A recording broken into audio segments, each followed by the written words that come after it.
So, hello, everybody.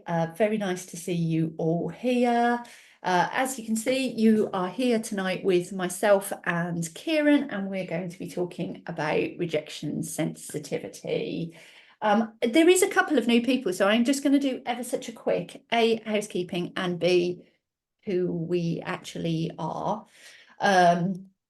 So we're a charity. If you don't already know, our primary purpose is to provide peer support for autistic parents. So if you are an autistic parent, please do come and check out the various forms of peer support that we offer, because that is what we're here for.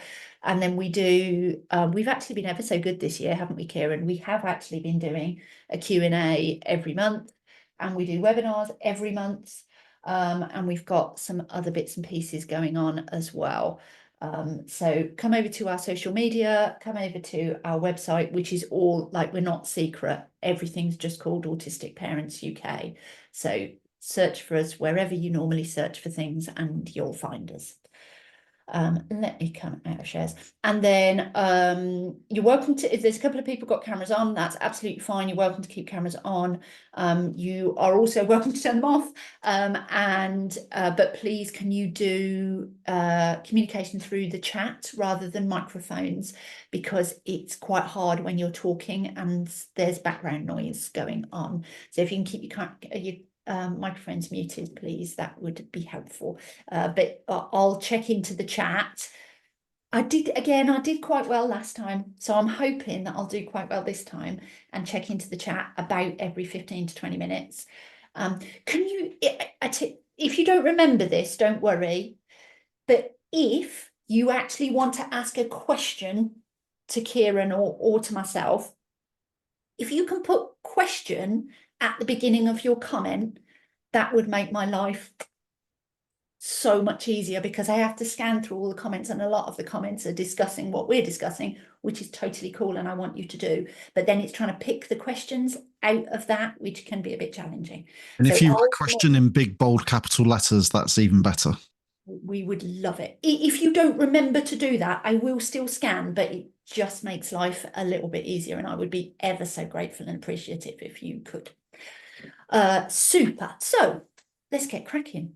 I thought we could start off with a little bit around, like, what rejection sensitivity is and why we use the terminology of rejection sensitivity rather than the more medicalized version of rejection sensitivity dysphoria. Mm-hmm. Yeah, there's whole levels of discomfort around this in all sorts of weird ways, aren't there? Effectively, what it is trauma. It's trauma expressing itself. So when you live a life where you are rejected in lots of ways, that might be through whether you're invalidated over how you behave, how you communicate, how you move, whatever, what you eat, how you sleep, all the things that autistic people, whether you know you're autistic or not, can get invalidated over. You're getting rejected consistently. Your needs are getting rejected. Yourself is getting rejected. So there comes a point where developmentally, and this is all wrapped up in masking and things like that as well, where developmentally you start expecting things to happen that are negative. So you start seeing that rejection everywhere, and sometimes it comes as a perception. So sometimes that's a valid sense of rejection, because you're still getting rejected over every aspect of who you are. But sometimes you perceive it when it isn't there as well, or you interpret it in a tone or the way someone talks to you, and then what that can cause is an enormous emotional response, which can look like, all of the fawns, the flops, the frights, the running away, the fleeing. It can look like any one of those things. It can make you feel very angry. It can make you, sometimes because of that perception, it can make you reject the other person before they get an opportunity to even reject you, even if they weren't going to. So there's a huge amount of trauma all wrapped up in this that comes from that place of invalidation. And one of the reasons that, like Ruth, I don't like the term dysphoria, because this is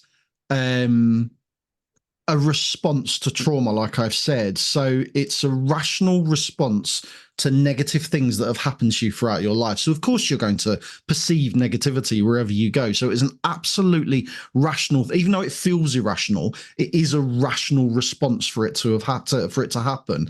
So when we use that term dysphoria, what we're doing is then pathologizing it. Yeah. So we are consistently pathologizing ourselves negatively over things that we shouldn't be pathologizing ourselves over. And the world pathologizes us and then gives us a pathological term with which to describe our responses to how they're pathologizing us. So Right. it, so you invalidate yourself over other Yes. people invalidating you. So that's why the dysphoria term is a little bit makes me feel really, really uncomfortable using it in that sense. It Yes. has up until kind of to date only really been referenced around people who are classically ADHD, or fit that the stereotype of being ADHD. But we are recognizing this more and more. This is not just an ADHD thing. This is an anybody who's experienced this level of invalidation and marginalization response, like so many of our experiences are marginalized intersectional experiences. Yes. So that's really it in a nutshell. Yeah. The other reason I don't like dysphoria as well is because it feels like another invalidation. It feels like dysphoria is something that's not real, Yeah. and it is real. Um, and as you say, not only is it real, but it's also rational as well. So the kind of the dysphoria element feels like yet another rejection of self, that you're doing something wrong, right? And that it's an error in your programming. When, as you say, it's a totally rational response to just being told all the time that everything you do is wrong and everything you perceive is wrong.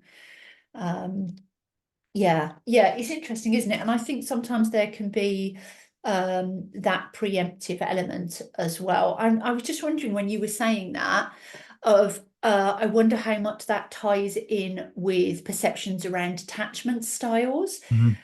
of whether it could then lead to ideas about avoidant attachment, and that it's more about preempting rejection rather than desperately not wanting or being fearful of attachment. It's being fearful of the rejection. Yeah, no, I agree. I think it's very much wrapped up in that. Although we could do a whole session on attachment as well, because I have so many issues with the narratives around that as well. They're very ableist and very problematic, and very neurotypically centered as well.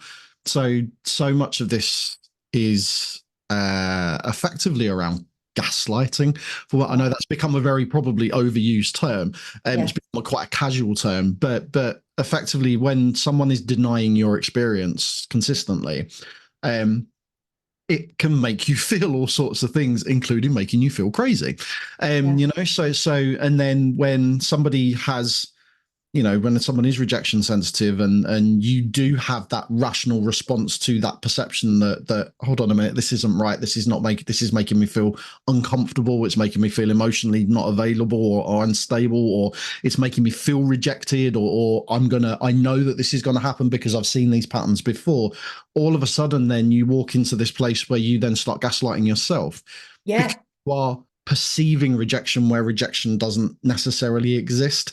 Yeah. That means that then it can feel like your loved ones are rejecting you. It can feel like your friends are rejecting you. Important people in your life who may well not be, who might be doing the complete opposite. But it can all feel like a massive rejection. And then that can leave you feeling very lonely at times, and trapped as well with Yeah. this kind of, you know that these feelings rationally, when you're not feeling like this, you know that it's an issue, and you know that you're responding to things that aren't necessarily there. But when it's happening, that's a very different place to be, and it's very Yeah. difficult to kind of recognize that when you're Rationalize. in the moment. Yeah. Yeah, absolutely. And I find that sometimes, and as you say, it's that self-gaslighting that then you end up saying, well, I know that I feel like this, but I'm not going to feel like this forever. And when I finished feel like this, I'll criticize myself about this element and that element and this element. So I'm just going to criticize myself about those now, even though I'm living in it. And it is definitely what I'm experiencing right now. Um, So yeah, I think that there can be a particular clash as well when you have rejection sensitive autistic people who have a need for clear communication, because between two sets of autistic people, it's very common for us to question each other, not as a rejection, but as a genuinely, this is a new experience for me. I don't have a logical frame of reference about this thing that you're talking about. I think it's real, which is why I'm asking you about it. But when we've had predominantly communication with non-autistic people, and so when people question us, that's because they're trying to get us to a point of going, no, you're right, it's stupid, I'll drop it, it's not real. It can feel the same, can't it? And we can end up with miscommunications and clashes between autistic people because they're used to communicating in another way, and so they're perceiving something that isn't there because it usually is. I don't know if I've over explained that then. Does Making that make sense. sense? It absolutely does. Because while you were talking, I was thinking, like, we see this all the time on social media. So there is a dynamic between autistic people. There's a very binary dynamic between autistic people and parents, and whereas parents obviously can be autistic, and parents often are autistic. Right. But we kind of sometimes lose that dynamic. You see it a lot in the Facebook groups that are kind of, autistic people educating parent style groups. We see this a lot where a parent might ask a question and they might get a very direct and very clear and very honest response, Yeah. but that can trigger all sorts of things because of the way you perceive things, the tone you read into things, and that's not just an autistic person thing. That's a non-autistic person thing as well. That's an anybody that's received a kind of consistent level of invalidation over their experiences, whether that's throughout their whole lives or whether that's over a certain aspects of their lives. You can feel very uncomfortable around it when people offer you very straightforward advice because it can feel like an attack. So Yeah. again, that's that rejection sensitivity stepping in and saying, I'm perceiving I'm being attacked here and I need to make myself safe. And again, like you said, sometimes you do that preemptively and that can absolutely destroy relationships sometimes. Yes. Completely unwittingly. Again, it's a trauma thing, and it's something that we have to kind of lean into and learn to understand. And over time, we can learn to kind of mitigate it with certain things. And like time is one of the biggest ones that we can use. But it can absolutely wreck all sorts of things. So we see it everywhere. And if you're kind of a little bit like me, who's someone who tends to sit back and quietly observe things, you see it happening all around us all of the time. And I think one of the ways that to be very binary at the minute and homogenize all neurotypical people, neurotypical communication has been built up around actually avoiding that rejection because Right. it's about making other people feel comfortable, being nice, being superficial, talking about things that aren't important. There's almost, if we're going to talk about attachment avoidance, there's also almost an attachment avoidance to difficult subjects Yeah. amongst neurotypical conversations, and I think that's really indicative of this is very much a human thing. Yeah. Yeah. Or I don't know. I don't know how much of it is a social thing, Mm. because I think that that is very true for neurotypical people in Western culture, but that in other places that isn't quite as much. But we do seem to have really built up this society and culture around never talk about anything that might make anybody upset at any point. Everybody just has to be happy all the time, which yeah, is also a really nice way to foster loads of trauma because nobody can ever process anything ever, regardless of neurotype. Um, how do you think it might show up in parenthood, as kind of as part of the parenting? I was going to say journey, and I know that some people hate that terminology, but as your time as a parent, having kids living in your house, or even having older kids that you still interact with, you're still part of their Yeah, life. I think there's multiple ways it can. I mean, obviously between partners, it can very much be a massive issue. Really, Yes. really a massive issue if you haven't got that level of kind of open and direct communication, and you're both not just being triggered left, right, and center. That's when you start working around that. But even between parents and kids, like again, it's not just an autistic thing. This is an any child thing, but you invest all of your time, your emotions, your energy into your children, and then they can get to a certain age and be like, nope, don't want to know you, like you're not helping me, you're causing me problems. And teenagers are a very, very good example of that. And sometimes it might be that we don't recognize the anguish, for want of a better word, of other people, because we're so invested in helping, but also having our own anguish. We don't always recognize the anguish of others. And the dynamic that can be caused by that, but I'm only helping, I'm only trying to help you. And then they pull further and further and further away, or it erupts into arguments or whatever, or it can be, they can distance themselves. And so that rejection is often very hard to carry. And I think when you do have a child who, you might have fought for things like EHCPs, or you might have completely changed your whole life because you've had to pull them out of school, and your whole family's had to readjust itself in all sorts of ways. There can be a kind of I don't know. I don't want to say it like it's gonna. I'm gonna say it, but it's gonna sound really awful. But I don't mean it to sound awful, if that makes sense. It's almost like you can put a guilt trip on your children in certain kind of ways because you have changed everything for them and invested so much in them, and then they're like, I'm not interested.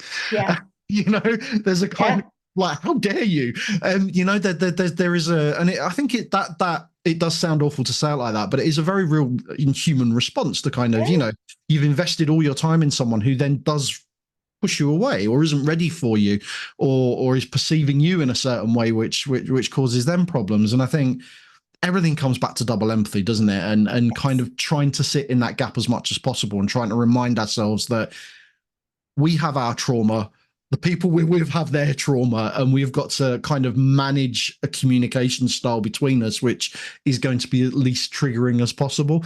And that sounds very bleak. It doesn't have to always be like that. But when you're in these periods where someone's got raging hormones, or someone's emotionally kind of wobbling all over the place, then sometimes we have to also take a breath and step back. And sometimes we have to check in with other people to kind of make sure that we're not doing something which is making the problem worse. Yes. Yeah, absolutely. And I think in my family, we found it helpful to do direct communication around rejection sensitivity. So saying things like, I need to take a break because this is setting something off in me that I need to work through, and it's not going to be helpful or useful for us to try and do it together. So let me just get my thoughts straight, and then we can come back. But also direct communication, saying things like, something needs to change around X. I still completely love you, think that you're the best person in the whole wide world. Nothing has changed. But this thing, we need to do something around, and we need to be doing it differently. You're still marvelous. I don't need you to change you, just this thing. And I do that with my partner probably as much as I do with the kids, of like, I'm not leaving you, but this thing we need to just do differently, right? I love you. We're together forever. It's fine. This thing, I would like to be different for that forever. Please. Thank you very much. So that you could, it's kind of preempting of like, I know that this is a really hard conversation, but I want you to know that it's coming from a place of love, not a place of rejection, because we all get massively triggered by rejection. We do. And especially I think when, we're a community which has experienced significant levels of trauma, all sorts of different trauma. And I think it's really easy sometimes to forget that when you're in the moment. Right. So getting yourself to that place, or preempting that place where you can say kind of like, I'm going to leave this conversation now. And that isn't me walking out the door and disappearing and never coming back. That's just me walking away from this conversation right now. Right. And, like actually, almost doing an audio description of what's happening. Right. It's sometimes, and it can sound a little condescending, and it can feel a little condescending to do. But actually, once you get into habits like this is trauma communication, Yeah. between partners, between parents and children, and between children and adults. And, this isn't managing each other. This is actually being supportive of each other and using language and communication, which is going to validate over potentially feeling like it's going to be dismissed, even if it isn't intended that way, because, impact always outweighs intent. And that's a key factor here. And I love that you brought up language, because I think it's such a big element of it, of knowing what it is that's going on and being able to describe what it is and being able to reach out, I mean, in your family unit potentially, but to wider community, and say, I'm experiencing this. I am experiencing rejection sensitivity because, my teenager no longer wants to talk to me or use me as a support network or communicate with me in any way, shape, or form, or whatever else it is. And then you can have a much more productive conversation, rather than just being in that lost place of just, I feel awful and I don't know what it's about and I don't know what to do about it. And it's just, knowledge is power, right? It's just having the knowledge to be able to say, right, it's this. I think with the kids as well, it's interesting, when you were saying about guilt tripping, I think if you can use appropriate language, you can certainly not maybe reduce the guilt trip to zero, but make it less. Because if you can say to your kid, right, that is really upsetting me, but that isn't your problem, that's my problem. And I don't need you to fix it because I'm a grown up and I'll sort out my own feelings. But I am currently sad, so I'm going to do what I need to do to work through this. I don't expect you to fix this. I'm going to work through it myself. But just having the language to be able to say, ow, that hurts a lot, but you don't need to fix me because I'm the grown up and you're the child, and my problem, my feelings are my own feelings. I need to sort them out myself. It's that twee. It's not you, it's me, isn't it? Right, I know, but you can't break up with your kids. With John letter. I don't know why they're called Dear John letters, but anyway. But yes, But yeah, it is that. it is that completely. And I think what was I going to say? I was going to say something else. I just think that yeah, like this is all trauma. Oh, that's what I was going to say. This is all trauma, and this is also dysregulation. Right. So, and that's a really important thing to remember here, that when we become emotionally overwhelmed in some way, happy, sad, angry, rageful, or whatever, then our emotions become a little bit dysregulated and all over the place, and that's hard enough for your common and garden autistic person to kind of navigate anyway. But also then that means that your sensory processing is going to become dysregulated as well. So one of the things that I mean, like my family, we communicate through text a lot of the time anyway, but particularly when there's an argument or there's a breakdown in communication, we try as much as possible to not lose ourselves in the argument, but go straight over to text. Yeah. Because my wife, particularly, when she becomes distressed or dysregulated, her audio processing just goes. Right. So I could be sitting there talking all the rational things, I could be saying all of the right things, and none of that gets heard because it's just like trauma, trauma, trauma, trauma, trauma. I'm not going to hear anything you're saying. I can't hear anything you're saying. So when we revert to text, we take all the emotion out of it. Yeah. And then that gives you time, you've sent a message and then you just wait because the other person is going to respond at some point. It slows everything down and takes the tension out of it. And I think that's a much healthier way of doing things. But traditionally, what have we been brought up to? You have a problem, we talk about, with our mouth words, we talk about it. And then, but if we have a group of people for whom speech is complicated, for whom audio processing is complicated, why are we speaking? Right. So a lot of this, and that's that's unique to my situation, but it's probably not unique because it's probably lots of situations as well. But there will be elements of all of this going on in other people's lives as well. And if we can work out around the sensory side of things, how we can diffuse arguments, how we can diffuse the rejection sensitivity, that's a much healthier way of kind of addressing things. Yeah. Yeah, I've spoken to quite a few autistic families about exactly that. Slow it right down, because when you're in a dysregulated state, you are, regardless of neurotype, really, if you're in a dysregulated state, you're unlikely to communicate effectively. But particularly for autistic people, you're very unlikely to communicate effectively, and you'll end up saying things you don't mean. And if you can just slow it down and keep asking each other for clarification, I Yeah. read that as this, is that what you mean? Or, and allow them and believe them when they say, no, that's not what I mean this. I also find the benefit of doing things over text. If you live in a house like I do, with some very ADHD kids who are absolutely marvelous human beings, but cannot allow adults to have any sort of communication without them interrupting every third word to talk to you about something. Certainly, if you're trying to have passionate conversations, it's easier if you're just having a text message quietly back and forth, even if you're sitting in the same room, rather than actually trying to have a conversation while small people go, but mummy, but mummy, mummy, mummy, but mummy, mummy, mummy. And again, that's not going to result well for anybody, and is not going to, in fact, result well for people with rejection sensitivity when mummy says, what?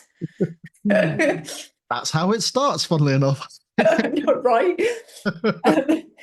Let's come to the messages. I'm going to try not to be terrified, there but are there a are lot of 70 comments. messages. I know that some of them came up question because I saw them flash up, which I do really appreciate. So let's come to Holly. Is it only for parents, or is it also for parents or people who have RSD also? Oh, and are we going to get a replay of this recording? So that's really practical stuff. Holly, this is for anybody who experiences rejection sensitivity, but all the conversations that we have at Autistic Parents UK, we come back to parenthood because that's what we're about. That's what our charity is about. So we'll be talking about the parental aspect of it. And then these Q&As, I put them on YouTube, and I'll put an announcement on our Facebook, both the public Facebook group and the closed private Facebook group, when I put them on YouTube with a link. And then they're just on our YouTube channel for free. They're not secret, they're not hidden, they're just there forever. So you can watch them whenever you like.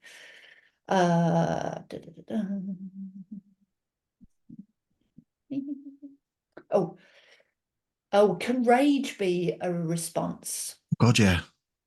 Mm. Yeah. Yeah, like extreme rage can absolutely be a response. I think this is also we talk about, we don't talk about, the world talks about things often in absolutes, doesn't it? And I think this is very much framed in, this is a human experience. This is a specifically autistic experience for specific reasons about how we might be invalidated and the level of invalidation that happens, but also around a PDA experience as well. And this is where things become kind of a bit grey and woolly and overlap with each other. And so yeah, all sorts of responses. Any kind of trauma response is a valid response. It doesn't mean it's rational in the moment, but it does mean it is a rational response, if that kind of makes sense. There's a nuance between those kind of two statements, that any response to trauma is a rational response, even if the actual response itself isn't rational in the moment for other people. Yes. That can be really confusing. But yeah, so fear, rage, extreme kind of emotions are generally a kind of something that comes up with this. And also then like a lack of belief in yourself as well.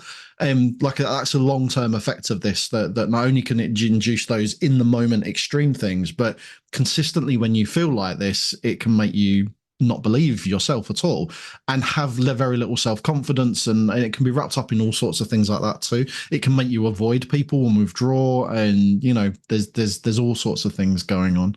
Yeah, I think it can really easily enter your internal messaging, and so really easy get into that either either I've done this thing, but I'm fairly sure everybody hated me, so I'll never talk to them again, or I won't even bother to do that thing because everybody will hate me. And so I'd rather just protect myself and not waste my time, and I just won't do that thing because humans tend not to like me. Yeah.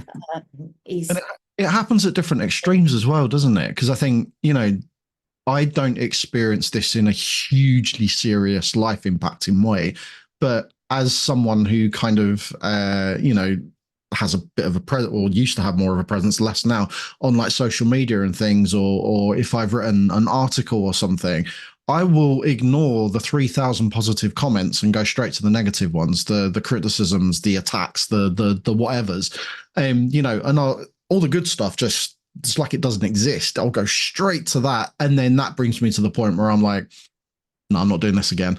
And then it might take me 6 months before I do something else.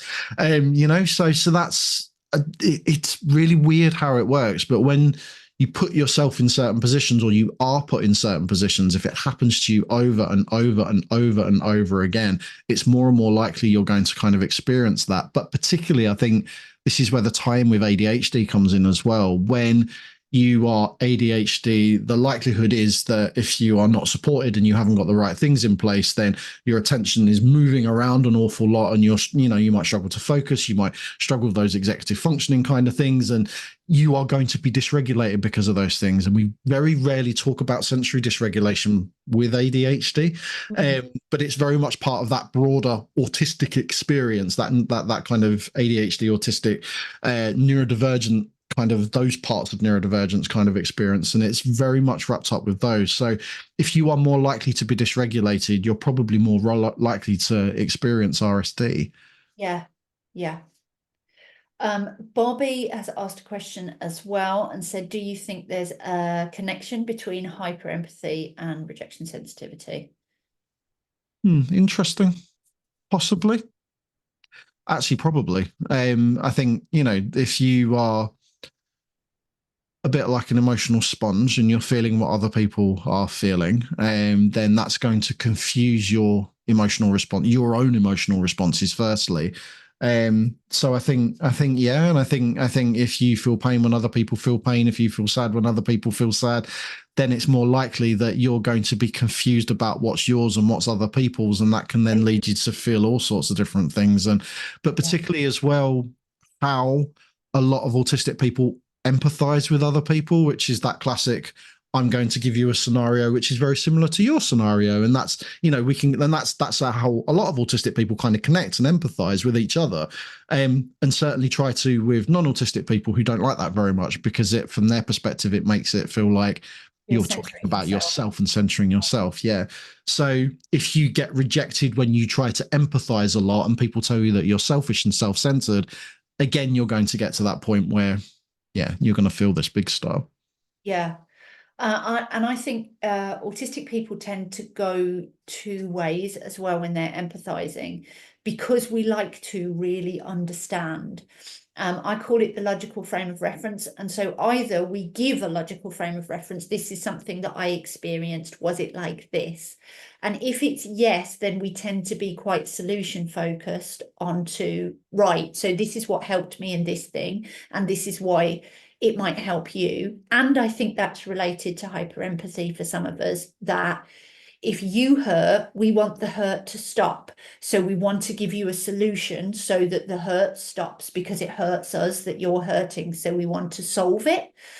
And if we haven't, if we give you oh, is it like this? Or we know straight off, oh my goodness, I've never experienced anything like that, then we tend to ask questions because we want to understand.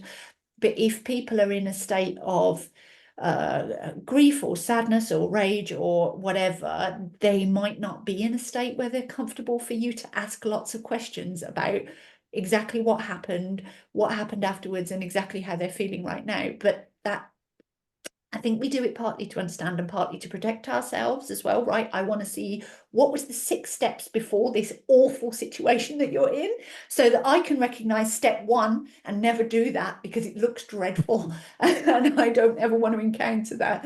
So Yeah, absolutely. The hyper empathy can get us into trouble in social communication situations, because it makes sense to us, but it doesn't always make sense to other people. I think as well, it's another thing where it's really useful to have the language, because I feel quite hyper empathetic myself, and until I understood it was that, I didn't realize that the things I was feeling weren't my feelings, they were the other person's feelings. And even now, it takes me some time to away from them to be able to untangle how do I feel about that, because I'll tend to feel their feelings first.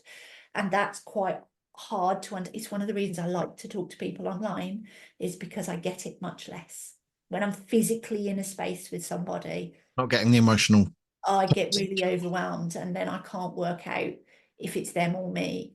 And it does get confusing. And then it can absolutely wrap up with rejection sensitivity, because of a few things. Sometimes I've had it that people have rejected me because I'm reacting to an emotion that either they haven't acknowledged in themselves, or they are embarrassed that I have noticed in them, and that so their response tends to be anger and rejection because I'm talking to them and about an emotion that they're just like, no, I'm not sad about that.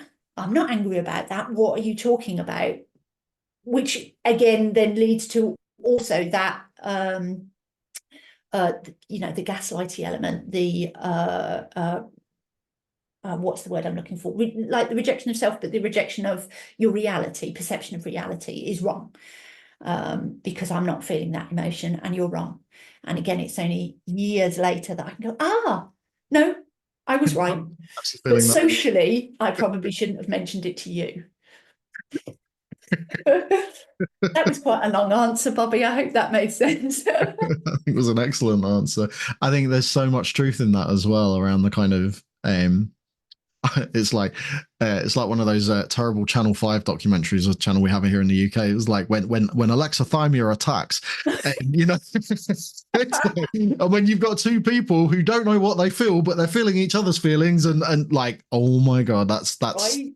that's one of the hardest spaces to be, because literally you can see what someone else is feeling, they can see what you're feeling, but you can't see yourself as well.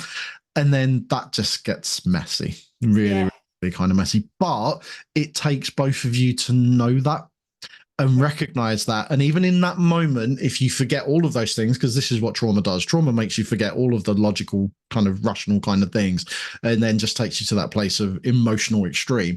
Um, but afterwards, or in the spaces in between, if you can communicate these things and you can validate each other, and like, that's when the important work gets done. Sometimes we have this big thing about, like I have to manage my trauma and I have to manage my trauma responses, and to an extent, yes, I think we have a responsibility to work on those things, but also it's trauma and it takes over.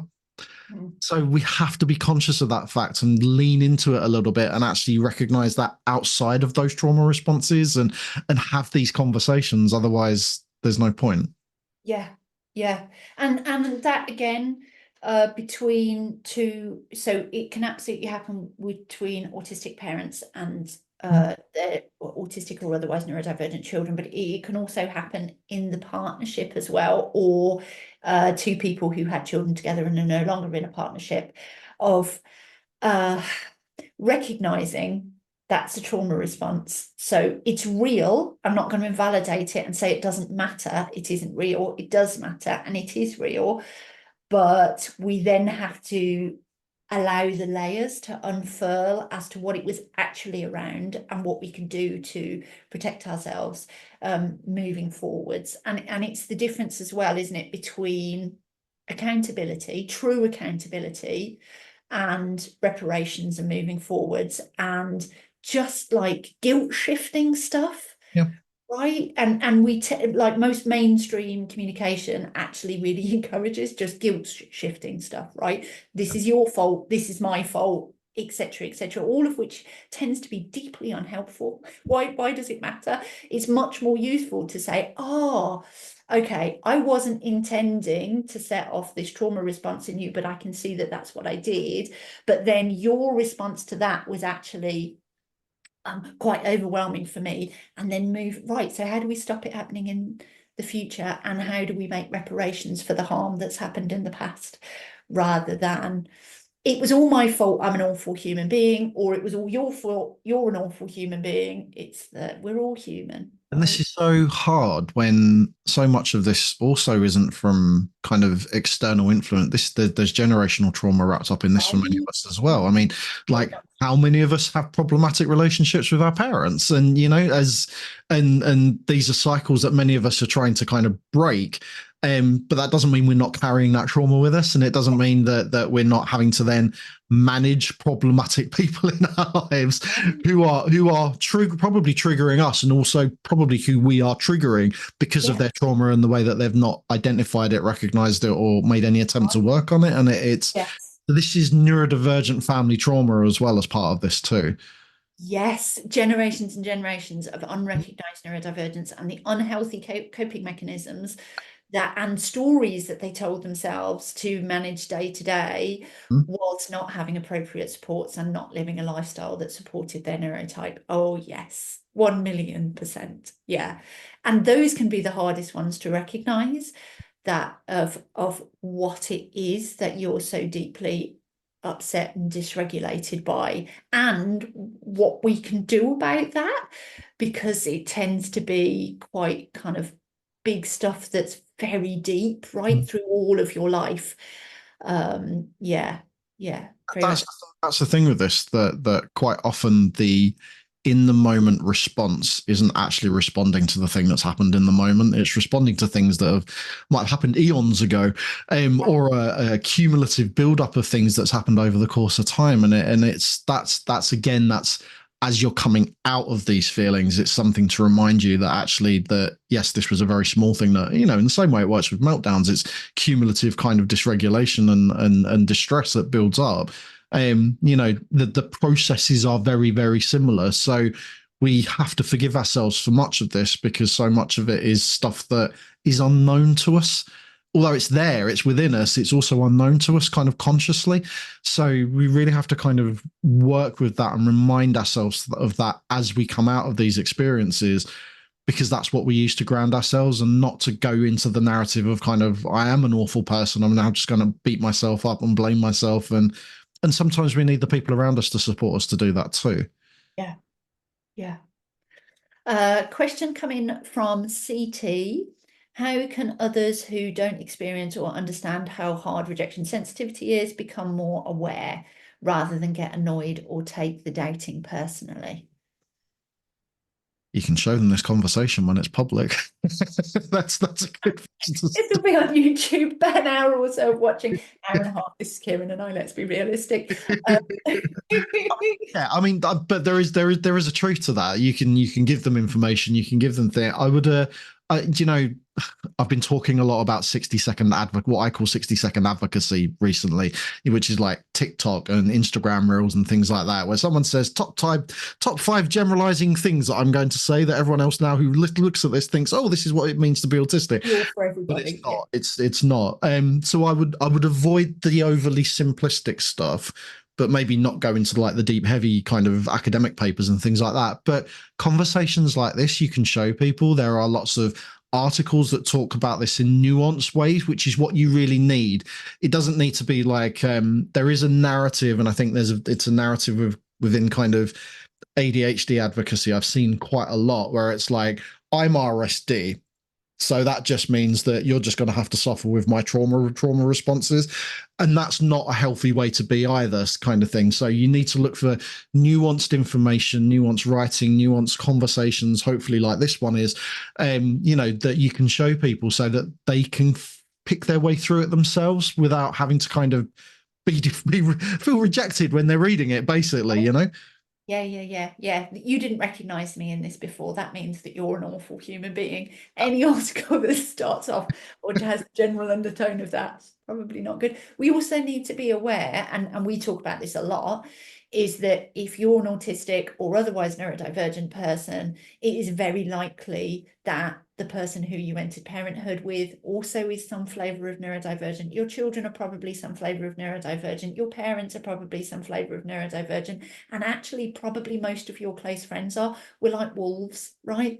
It's a pack thing that actually a lot of us do struggle to maintain. We can often establish relationships with neurotypical people, but we struggle to maintain them over a length of time. And I'm not saying it's impossible. Some of you may know and love lots of neurotypical people. That's absolutely fine. We're not a monolith, but just on the whole, if you're recognizing this in some of you, look for it in that wider network because it's quite likely to be there. Is low self-esteem linked to rejection sensitivity? That's from Eleanor. Yeah.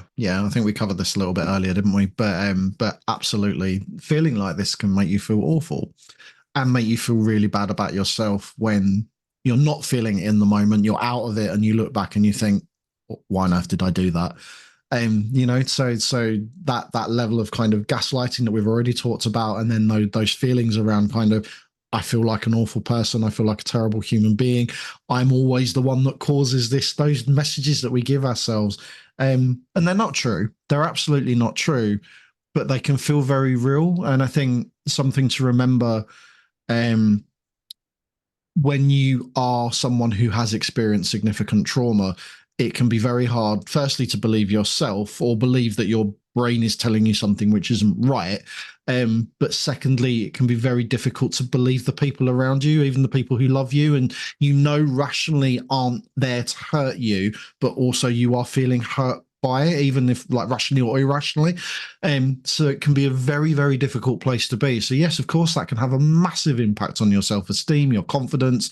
And like I said earlier, there are a lot of people who experience rejection sensitivity to extremes where they avoid having relationships with people. They withdraw from relationships. They withdraw kind of socially and kind of, like don't leave the house very much. And that can be a lot of that.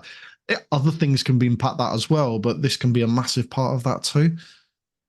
Yeah, I think a lot of as you said earlier, a lot of it really overlaps, doesn't it? And it is really useful for us to have language, but it's also really useful to have nuance within that and be aware that there can be several things all occurring at the same time, and they're all real and true. And some of them we might not have names for yet, because a lot of this comes from community, doesn't it? It just comes from us talking to each other and going, oh, it's like that for me as well. And then some clever person comes up with a title that suits it well enough, and then we adopt it and it gets used, which comes a bit to Tracy's question. Actually, Tracy is asking, sorry, I'm just where I crack my knuckles and I've got my microphone on. People might not like that. I'm sorry.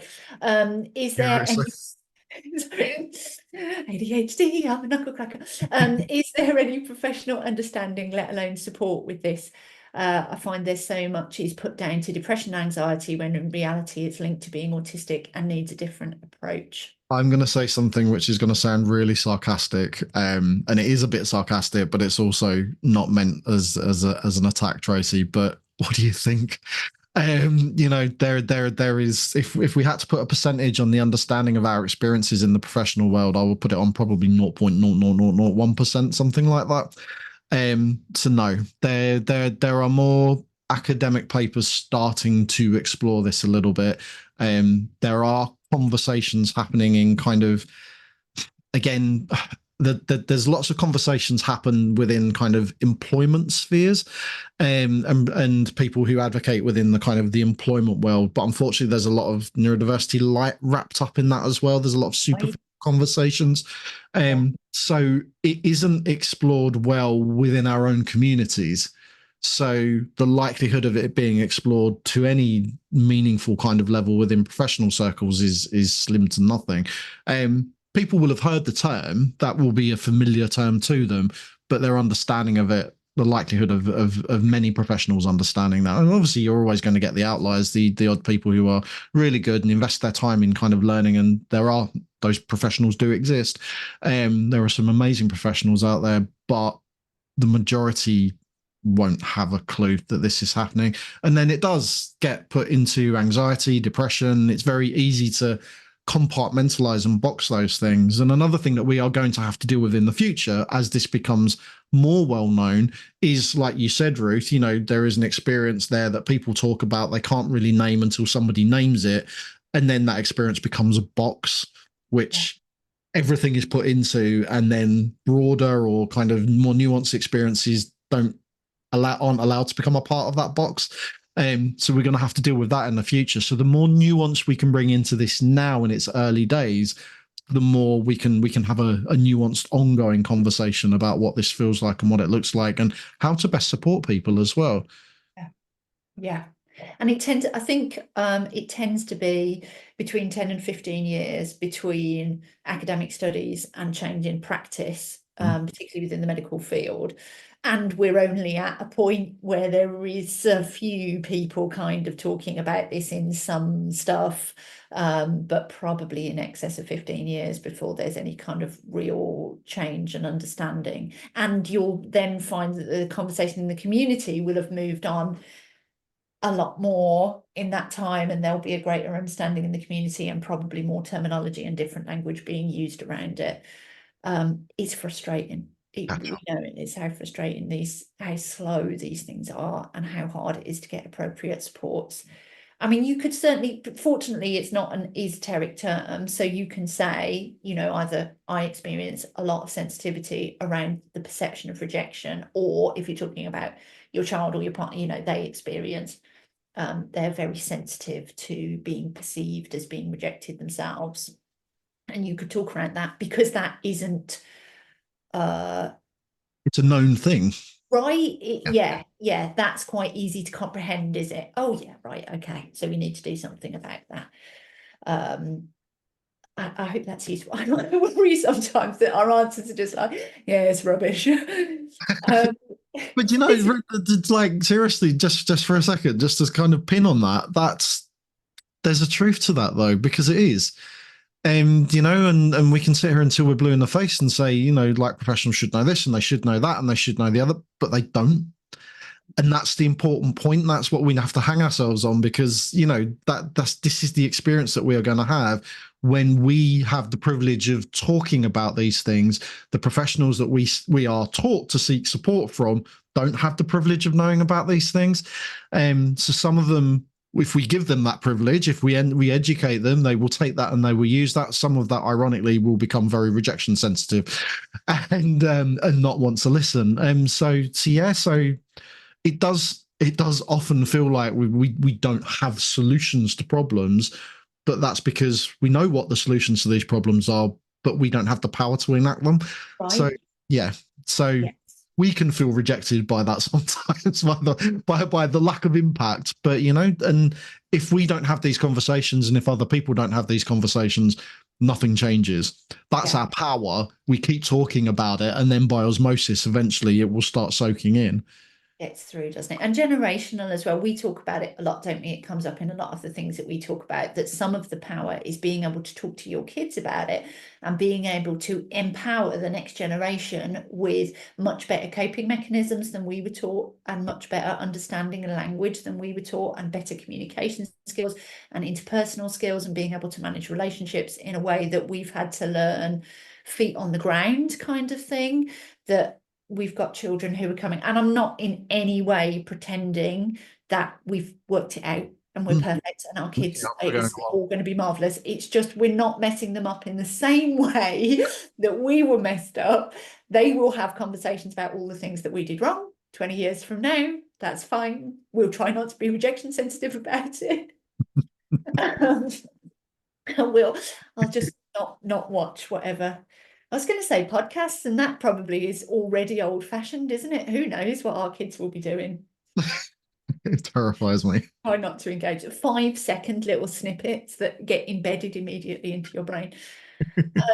I'm going to have to stop, because otherwise I'll go off into weird technological ideas. Emily, how do we learn to accept ourselves? That's a lovely question. If we've been taught 40+ years that we're wrong, we end up rejecting ourselves. This is the point I'm at, where I realise I've rejected who I am and I can't seem to move forward.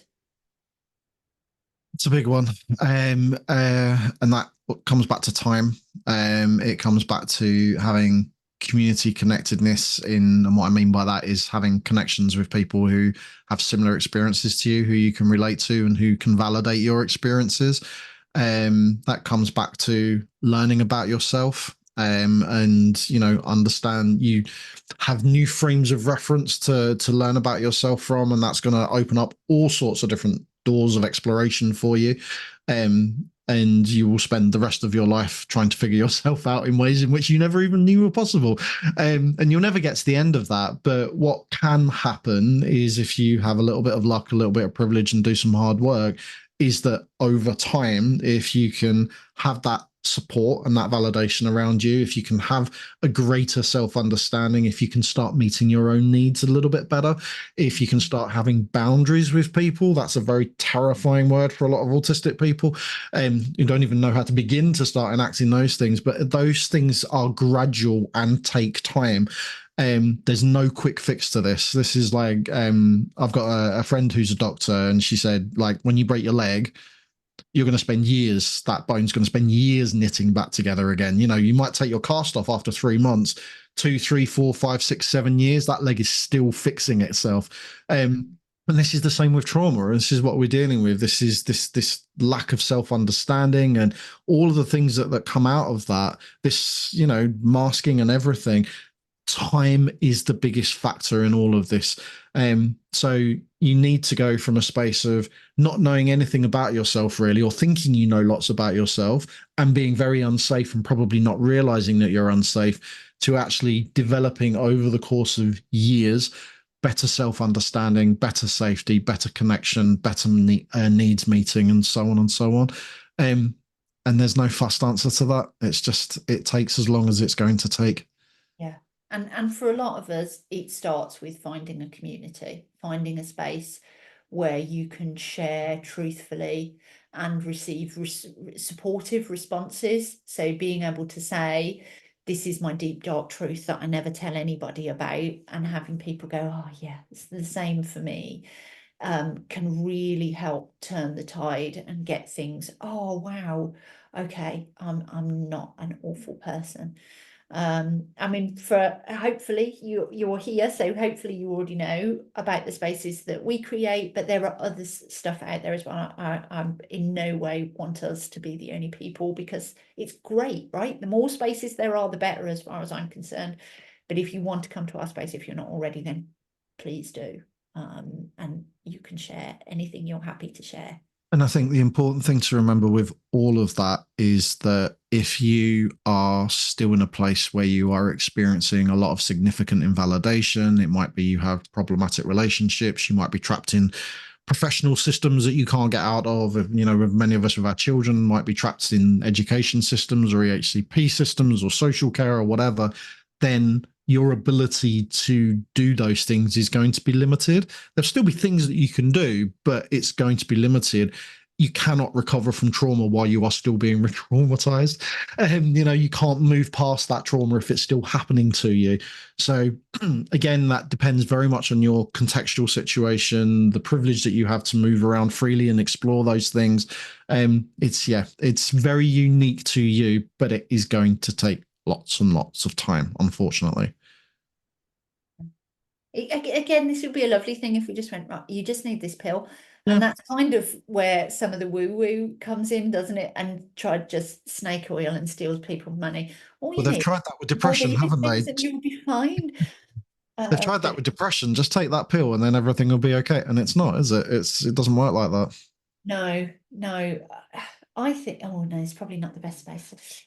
But I think it can be interesting sometimes when you compare general conversations in the autistic community and general conversations in the ADHD community. And sometimes some of the difference is medication, that Yeah. there is no medication for being autistic, but there is medication for ADHD. And you can see for some people the different perceptions that gives them around, this is just something that can be medicated and then I can ignore it, versus this is me and my identity and how I live my whole life. And absolutely there are people in both camps who have opposite, but just as a general in the societies, it's something I've noticed and I find interesting. Yeah. I mean, Of that's the thing with lots of things that we can be, I was going to say are medicated, can be medicated for, It's like, it's if I take this pill, I can do capitalism better. That's Right? that's So effectively much of what it it is, is, isn't it? yeah. Yes, of course, there are other things wrapped up in that about wanting to feel better and wanting to be able to do things and stuff like that. But ultimately, that's the kind of the overarching aim for it, isn't it? So yeah, so just being cautious about that, and a lot of an autistic self-discovery journey is actually a lot of recognizing how harmful a lot of the systems are around us, a lot of the expectations are around us are, and neurotypical people are being harmed by those things as well, but they see it less, and maybe impacted in different ways by that. But yeah, but I think there's a very much a kind of neurodivergent trauma is very much related to a lot of the world that exists around us and the systems that we're expected to kind of transgress, and then they give us pills for it to help us manage those systems. Yeah, yeah, absolutely. Yeah. Just if anybody is interested, I've been following this lady called the no, not a lady, person, correction, called the Trauma Geek on, I'm only on Facebook because I'm old, I don't do other social media. Mentally old, not physically old, just my brain won't let me do anything else. And they write very interestingly around different perceptions, particularly with ADHD, that I found really interesting, and a different view on that conversation. I really enjoyed it. Oh, and also, please don't think that we're judging people who take medication. Right, medication is fine if you need it to get through the day. It's absolutely fine and dandy and cool. This is a criticism of the system, not the individuals trying to live within those systems. Again, rejection sensitivity, right? It's honestly, it's to be clear. How do I help my son make friends when he perceives everything as rejection? I would say that your son does not feel very safe. And that probably is a consistent feeling that he has experienced. He might not be able to say that out loud or cognitively recognize that, but I would say that that's a massive, massive factor. So sometimes the expectations or the wants that we have for ourselves, we're not in a place to be able to meet those things. And that can be a really difficult thing for a child. You know, I've gone through this myself with one of my children in terms of wanting to have friends, but not being in a space to be able to manage those friendships. That's a really, really hard place for them to be. And one of the things that we've had to consistently do is constantly have conversations around it will happen, but it will happen in its own time. We need to help you find ways to help you feel safe before that can happen in a safe way. Because friends is a very abstract term as well, isn't it? And it's even understanding what our children's idea of friends is and what our friends our idea of friends are might not match up. So even exploring those kind of things. What do you mean when you want friends? What does that mean for you? You know, all of those kind of things, and yeah, and again, it's another one that takes time. If someone has been significantly traumatized to the point where they don't feel safe around other people and are constantly experiencing rejection, then we have to mitigate that in some way, and the only way we can really do that is to help them feel safer. Mm, mm. It's But for probably not some, the answer that the question I wanted. yeah, again, it's just none of these things are going to have really easy, just take some B vitamins type of responses, because this is a complicated situation. Some children find it easier to maintain friendships online. Uh, and for similar reasons that we were talking about earlier, that you can do a lot of text-based conversation, so you can slow things down, but also you can walk away so much easier than you can do in when you're meeting somebody in the park or meeting somebody in a play center or something like that, where the situation can snowball because it gets out of control and there's miscommunications, and then suddenly nobody's friends anymore and they don't want to talk to each other anymore. Whereas online, as soon as the conversation gets uncomfortable, you can just go, I'm turning the game off. I don't want to talk to them today, but you can be all right again tomorrow. So it's just that slowing down, giving us more processing time, giving us more autonomy, giving us more freedom. So just as a practical thing. And again, it's not like it's going to solve everything tomorrow, because the crux of the issue is the safety. But for some children, that can help to give them a bit more confidence as well. I've started speaking to people, I've started building relationships, I've started having people that I speak to on a regular basis, and it's okay. So I can feel more confident taking those skills to other contexts and using them in other places. And again, it's not magic and it's not quick, but it can be a start place for some children. And that's the hard thing, isn't it? I think there's always going in that process, there's always going to be a space where that child needs to take a leap of faith. Yeah. So they need to feel safe enough that if they take that leap of faith and they get rejected, that it isn't just all going to collapse underneath them, that all the work that they've put in isn't then going to just disappear. And again, it's time. Everything comes back to time, doesn't it? Yeah. Yeah, absolutely. Tracy, with text, how do you make sure it's taken the way it's meant? As I know for me, this is an area I struggle. Yeah. I quite often clarify my meaning in multiple different ways, usually with brackets afterwards saying, when I say this, I am intending this. I'm not intending anything else to be read between the lines. I'm saying exactly what I mean to say. You can only go so far in controlling how someone else interprets what you write. You can't control other people, but what you can do is mitigate. And as often as autistic people, we are very good at mitigating, and very good at kind of over explaining things and things like that. And sometimes you just have to do that, but sometimes also you have to, again, I'm going to use that term again, have a little bit of a leap of faith that if it's someone that you have a close relationship with, that you can say things in text which are not deemed as loaded. And you have to have constant conversations about the fact that when you say things, the things that are coming out of my mouth or the things that I'm writing are not loaded, that there isn't a double meaning or a hidden meaning. It is exactly what I say. So it's not just about the in the moment kind of communication. It's also about the communication that goes on outside of that moment as well, where these are conversations that lots of us as adults probably don't have and should have all the time, and we should be curating these conversations within our, like, for our children as well, because this is how healthy boundaries establish, and where you're having open and direct and clear, honest conversations. And so many of us don't know how to do that because we've never been taught how to do this, so we have to kind of establish this and map it out ourselves along the way. So the person that you are doing that with, if you are having that open and honest dialogue with them, then in those moments, they might still feel the rejection, they might still perceive things, but that over time might become less and less and less the more of these conversations you have in unemotional kind of moments. Yes, I'd add two things onto that. I find a lot of autistic people use metaphor and simile to make their meaning clearer, and that for when we're communicating with other autistic people, it does tend to work and be helpful. Allergies. Right, we love them. It's so funny, isn't it, that a lot of the stereotype is that we don't understand them. We use them more than anybody else, I find. And mix them up all the time as well. Oh God, love a bit of a mixed metaphor. But also that the more you do that style of communication between a particular partnership or with a particular group, not only the easier it becomes, but it means that you're not dragging stuff from the past with other unresolved stuff, because you resolve stuff as it goes along. So for a lot of people, particularly in adult relationships, when they are doing stuff with hidden meaning, with double resentment, with, whatever it is, it's because we had this argument 2 years ago, and although we stopped talking about it, it was never resolved, and I'm still really cross with you about it. So this argument that we're having is bringing up the remembrance that I'm still angry with you about this thing, so I'm going to put a little bit of that in there as well.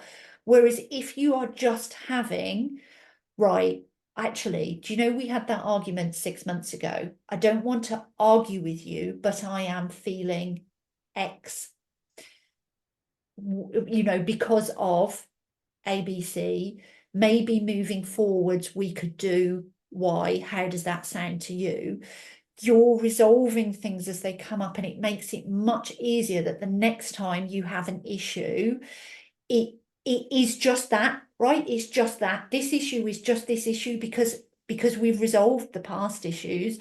And it might be, oh, this issue is because of my generational trauma, right? So it isn't just like ABC, but it isn't and I'm still angry with you about this thing and that thing and the other thing, because you resolve things as they come up. So it does make it easier to understand that the other person is just talking with you and communicating with you on one level with absolutely no hidden agenda or meaning or anything that isn't just in the text, And like, because you don't bring that with you.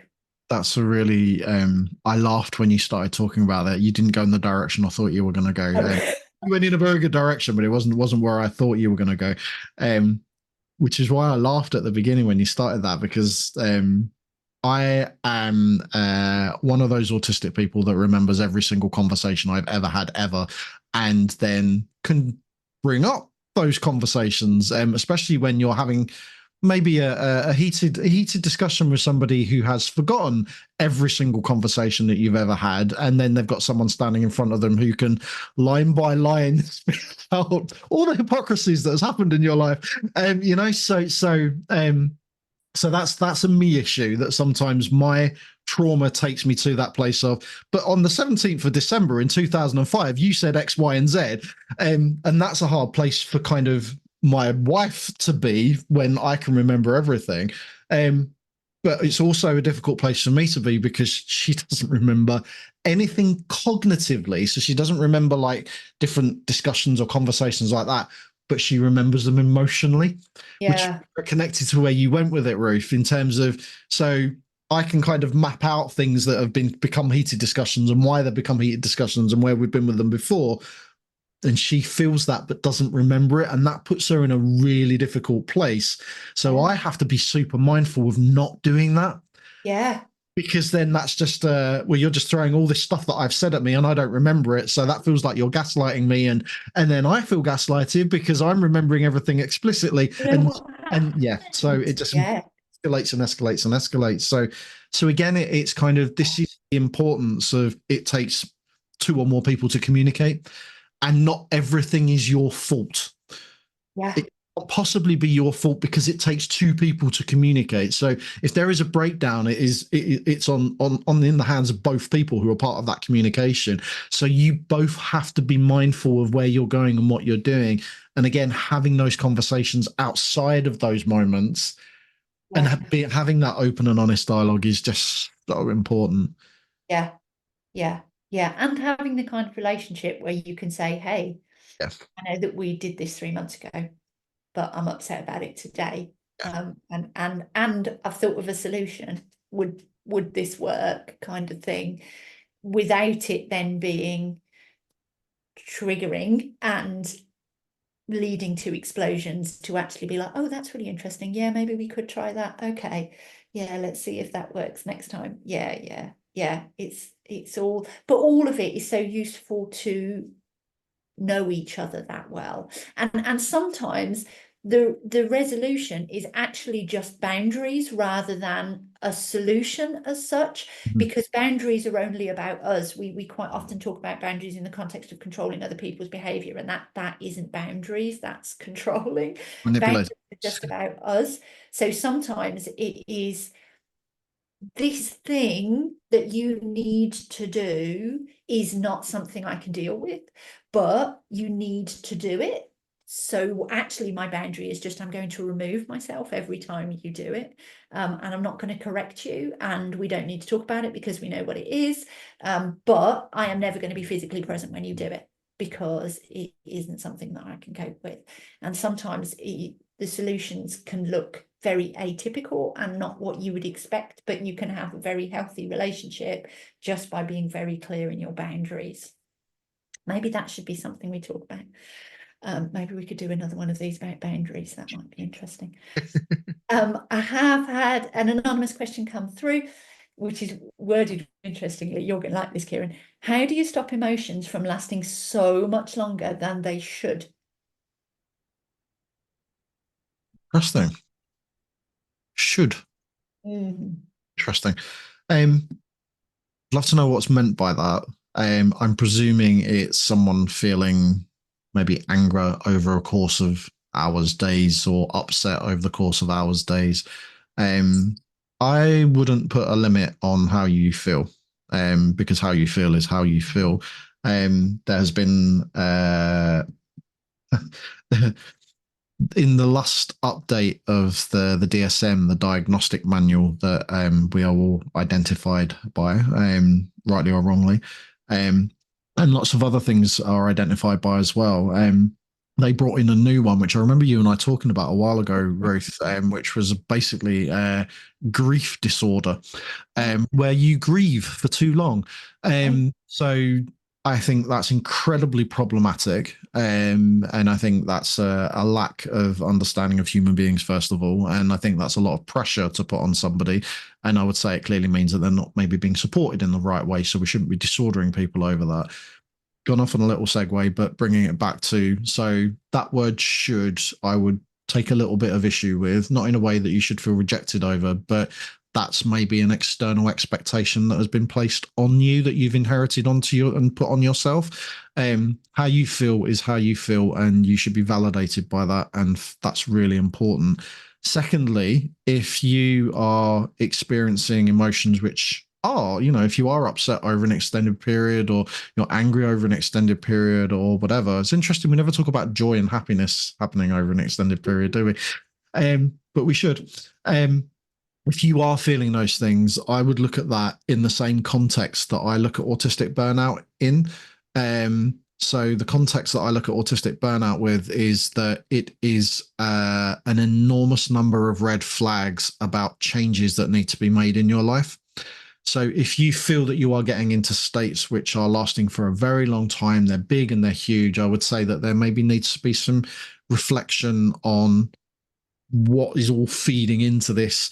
And maybe there's very little you can do about maybe trauma that you've experienced that might be feeding into this and stuff like that. But you will have other needs that maybe if you meet those needs a little bit better, it might be your sensory needs, your communication needs, it might be your attentional needs, it might be all sorts of different things. If you can meet some of those needs a little bit better, you might find actually that things start to shift a little bit for you, and the hangover effect doesn't last as long.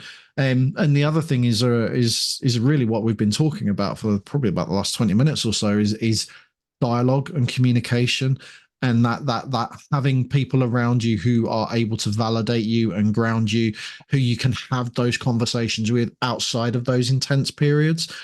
Also, if this person is someone who is assigned female at birth and has a female body, then think about things like hormones and stuff like that as well, because we know nothing about what hormones do to neurodivergent bodies, and so cycles and menopause and perimenopause and all sorts of things like that can have dramatic effects on autistic females. So we need to also maybe think about that as well, if that is the case here.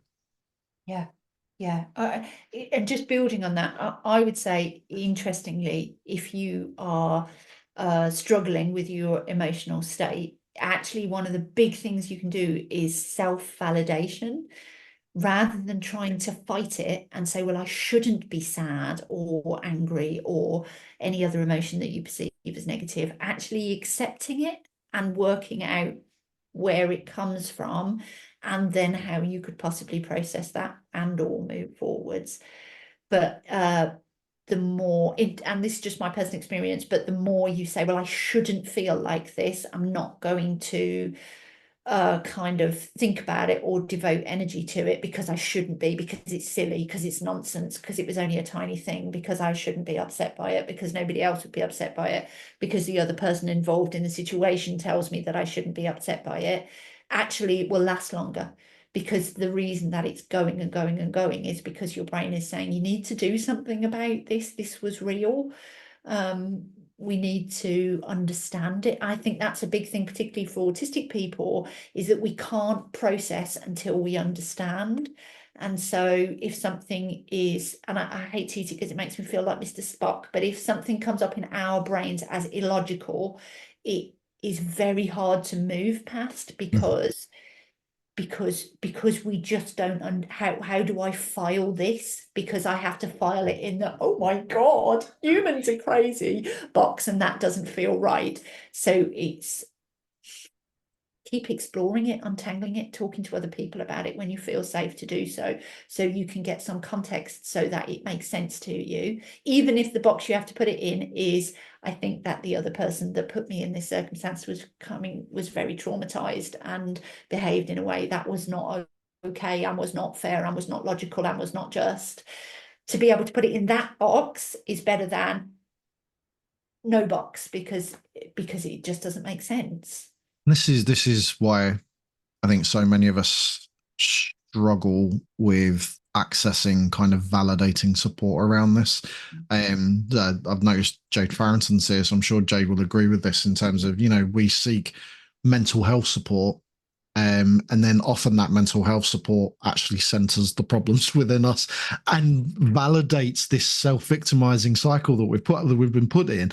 And then tries to tell us, well, if you just have a better outlook on life, or if we just work on you, and actually a lot of the problematic things are happening around us and are out of our control and out of our within our context, but out of our control to do things about. So yeah, it's where we look to for support is also a massive problem, where we're conditioned to look to for support.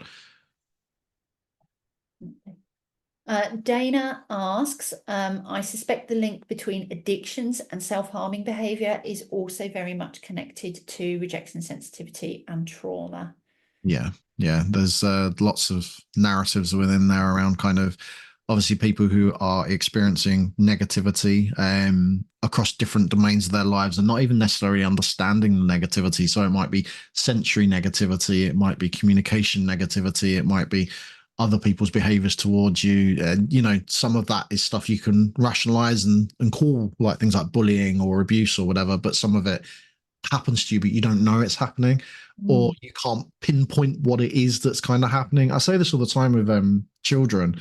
Parents are often looking for reasons why their children might be struggling at school, and then their children can't kind of advocate for themselves, can't explicitly say, and they start reaching, well, it's this, and then it's this, and then it's this, looking for those solutions again, when actually what it really is an overwhelming feeling of unsafety, dysregulation, discomfort, that isn't caused by one or two or seven specific things. It's caused by everything, which is really, really difficult to kind of pinpoint. So the natural response to that is look for ways to kind of self-regulate, often that's through self-medication or to redirect these emotions into sensory feelings, so self-harming, and lots of people end up in kind of addiction, particularly like gaming addiction is often one that really fascinates me, because I don't even like calling it addiction. I call it seeking safety, because you enter a world that you can control and cuts out all the outside world. So, why wouldn't you want to stay there? And then it's people who drink to normalize themselves and all of those things kind of going on and on and on. So yeah, trauma and RSD are very much a part of that process. Yeah, I like when Andy from Spectrum Gaming did a couple of webinars for us a couple of years ago now, but he touched upon gaming addiction, and he was saying don't even think about the games or the computers or anything else, just look at the rest of the environment and what is unsafe away from the computer, and that's the problem. The problem is not the computer. The computer is the only place they feel safe, so don't take their computer away, make everything else safe, and the problem will start to resolve itself. And I loved that context. I thought it was so powerful and a really useful way to look at all addictions, right? It's like Absolutely. you can't solve substance abuse problems by taking the Taking substance substance. away and doing nothing else, because the substance is doing something, right? We Yeah. have to look at what is it doing, and then we can start to look at solutions. But Yeah. without the what does it do, we're not going to have solutions, right? And I think for some people that's why things like AA can be helpful for some people and absolutely are not Yeah. for other people, because if what you're looking for is the type of community that you get through those meetings and going through the program and that kind of thing, then great. But if you need anything else, maybe it isn't going to tick your box and isn't going to be what fixes it for you. Yeah. even like the 12 steps within AA and other kind of addiction support, some of those steps involve taking ownership of the problems you have caused other people, when actually those other people might be part of the problems as Right. well, so it's, again, there's a kind of a level of kind of self-blame and victimizing, and I think there is an element of truth to it. You have caused harm for other people, and kind of recognizing that is important, but where's the bit about other people recognizing the harm they've caused you? That's the Absolutely. bit that never exists, and that's Yeah. that's why I struggle with lots of different therapies. Again, not to get on a hobby horse about that, but um, lots of therapies therapies generally only really focus on the person in front of you. And so much of the world, when you are a marginalized person, is out of your control. Yes. It's the out of your control bits that often cause you the biggest problems. So working on yourself is okay, but also there has to be some balance there with working on the other things that are going on in your life, or someone else stepping in, or new systems being created. Because at the end of the day, we can make ourselves as perfect as possible. I know we can't, but we can try, and we often do try and try and try and try and try it. And all we do is perceive ourselves as failures, because it's not always us that's the problem. And that's the key thing here. Yes, yeah, yeah, absolutely. And this is where, and I've seen discussions about this, that it is quite a Western problem, that we have become so individualized as a society that everything is your own fault, and that other cultures, communities, either historically or in other places of the world, were much more community focused and much more humans as a whole, but actually nature as a whole as well. The fact that we humans have completely removed ourselves and pretend that we're not part of the rest of nature, and then that we've removed ourselves as individuals and pretended that we're not all just part of humanity, causes a lot of the issues that then we're pathologizing and we're labeling. And really what it is lack of community and systems that keep treating us like we're not humans, and we are. And then those of us like ourselves who are marginalized, but also if there's other intersecting marginalized identities, you become the canaries in the coal mine. You're that much more sensitive to the glaring issues in wider society. It affects us first, it affects us deeply, it impacts us in a way that means it's difficult for us to live our lives and navigate. Whereas people who don't have that level of marginalization might be able to access things that mean they can still steer through it. But actually the problem's still there. It's just how much you can't ignore them. Do we ever get to a place where we don't talk about politics? It's at the heart of it all, though, isn't it? That's Yeah, yeah. Um, fortunately. we've had another marvelous question come in. All the questions are lovely, but some of them really are like, oh, I love that direction because this is going to be really interesting. Violetta has asked, I apologize if I'm pronouncing it wrong. How does rejection sensitivity differ from EUPD/BPD? And then says, sorry if it's already been addressed because they came a little bit later. That's fine, don't worry. No, we haven't talked about that yet, and it is interesting. Very good question. So not to invalidate anyone who has received a diagnosis of EUPD or borderline personality disorder. I talk about BPD and EUPD in the same breath as I talk about autism.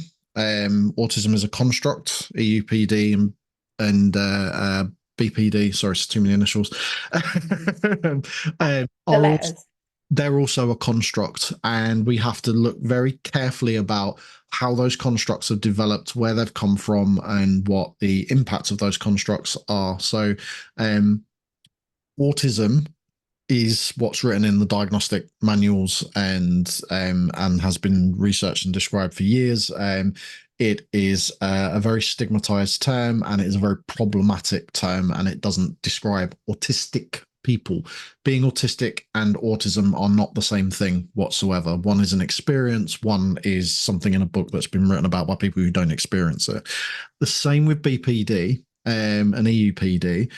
EUPD has some very specific stigma attached to it because it has predominantly become a weaponized diagnosis against women. and there are now many people who've gone on to receive an autism diagnosis who have previously been diagnosed. I'm being trying to be very careful with my words here because I don't want to invalidate anyone or for anyone to feel rejected by this.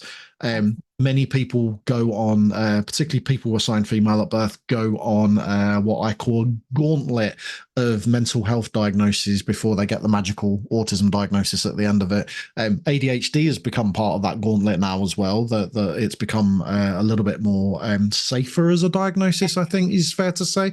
And again, interesting is that because it can be medicated. Yeah.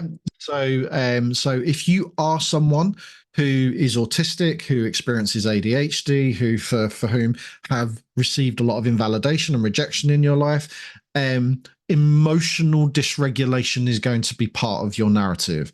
If you are someone who goes through monthly cycles, and again, we do not know anything about the impact of hormones on autistic women and girls and people assigned female at birth. So if you are someone who also experiences that, we know anecdotally and through tiny tinkerings in research that there are very big differences between a neurotypical person's experience of periods and of menopause and perimenopause and a neurodivergent person's experience of those things for many, many different reasons. So your responses to things, your physical reactions, your emotion reactions might not be perceived in the correct way, because the correct way looks neurotypical. Correct. I use that term loosely in inverted commas. It looks neurotypical. So any deviation from that is going to be seen as problematic. There is also another issue here, which factors in that women's health has been centered on the fact that you're all hysterical and you're all mentally ill, and any deviation from being the quiet little church mouse means that you are a problem in some way, so therefore you must have a mental health problem. Women's mental health is framed around that term literally. That's why it's called hysteria, and that's why hysterectomies, and it all comes from of the womb. So there is all of that element running through this as well. So how it differs, sorry, this is a very long-winded way to how it differs. One is an experience, one is a diagnostic construct. An experience that's very, very real, a diagnostic construct which has become weaponized and has actually been used to over-medicate or wrongly medicate, has been used to institutionalize people, and has been used to stigmatize people. So again, I'm trying to tread very, very carefully through that because I don't want to be dismissive of anybody's experience. But what I would say is that there are lots of people who have been, I'm not even going to say misdiagnosed because it's a construct. So, who have been. You might relate to everything that it's described. Yeah. So there are lots of people who have been framed a certain way by psychiatric and psychological medical ideology. And there are lots of different reasons why those things have happened, none of them good. So that's kind of, so that's not me saying that the experience of someone who might be EPD or might have borderline personality or be identified as having borderline personality disorder. That's not me saying that your experience isn't real. What it is me saying is that rejection sensitivity is a trauma response, whereas things like EUPD and borderline personality disorder are seen as problems within you as a human being. You're fundamentally broken in some way. That's what that means. So there is a very rational response going on, but it's not seen as a rational response. It's identified as you having a disorder. I prefer the first one. You can work with the first one. The second one is basically, let's validate your feelings that you're a broken human being and you're not good enough. Yeah. But I would, the only thing I would add in there is that for some people, the being diagnosed UPD or BPD can give you community that it then becomes very useful and gives you tools and skills and adds a layer of validation to your lived experiences. So it isn't that nobody has ever had anything positive out of the diagnosis, but it is that it's recognizing it's a diagnosis rather than that lived reality, lived experience. And it's not just the UPD and BPD that have this issue kind of exists with. Even things like bipolar disorder and stuff like that as well. And anecdotally, I know lots of people who have been heavily medicated all their lives, and then have got to the point where they've realised that they're ADHD. Yes. So again, it's how emotional dysregulation is being perceived, how Yes. sensory dysregulation is being perceived. And if you are fortunate enough to be put in the autism box, then that means that you might have access to supports which actually might validate you and help you, that aren't medication routes. If you're putting another box, then it can lead to other kind of places. But absolutely, yeah, wherever you find your kin, wherever you find the people who you can relate to and who share things, that's a good space to be. But someone who's been on this journey for a lot of decades now, have found myself in lots of spaces where I felt validated and have eventually evolved on from, because I've learnt new things and explored new things. So, and that's a part of life as well, that we kind of have a tendency to grab hold of what we perceive as an identity, and sometimes it's not a full answer to the questions that we're asking. Yeah. I hope that makes sense. And I hope I haven't made anybody feel awful or feel that I'm dismissing you, because that was not my intent whatsoever. I'm just accounting for the rejection sensitivity again. Right. Yes. Yes. I just wanted to tackle, because somebody had said about PMDD. October's webinar, which will be the 10th of October, 7:30 p.m.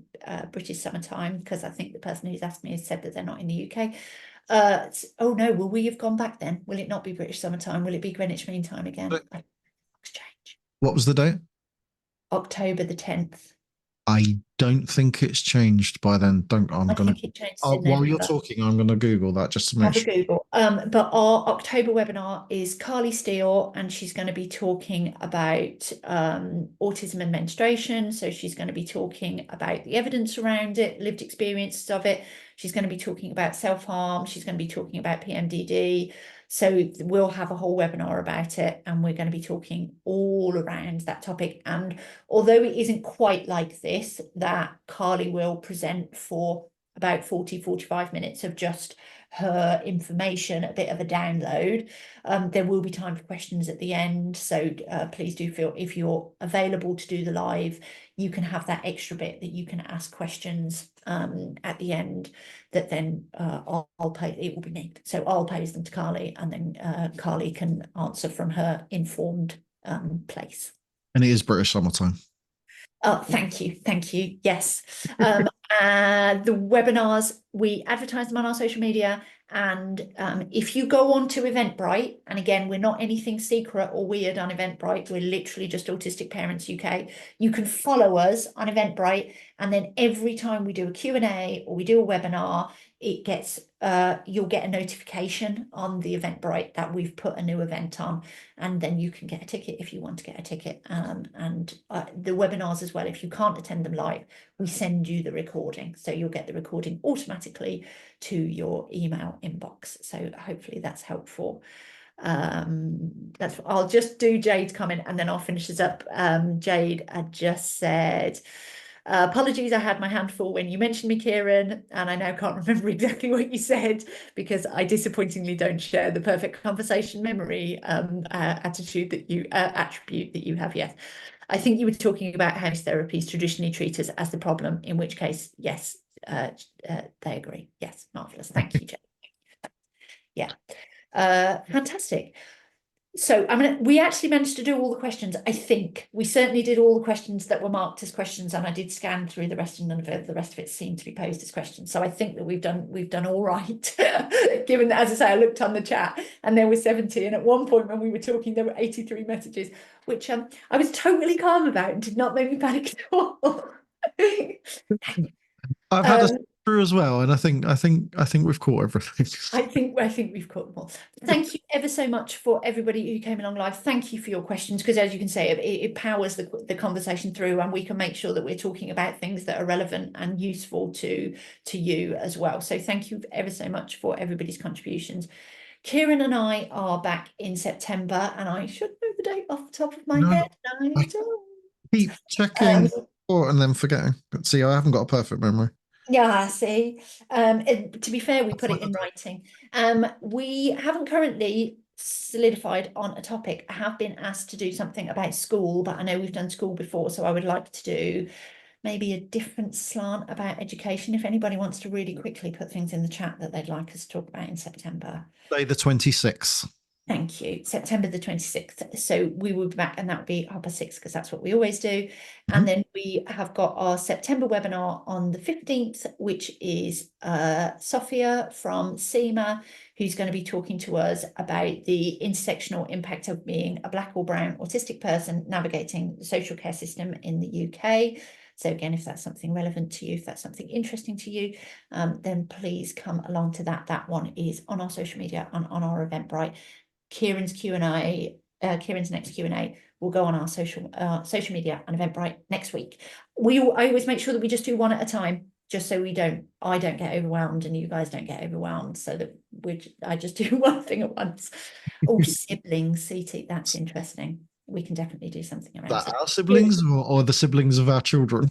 Oh, don't make me talk about my own siblings. They're Well, I could be here all capable of night talking watching about what I mine. do on social media.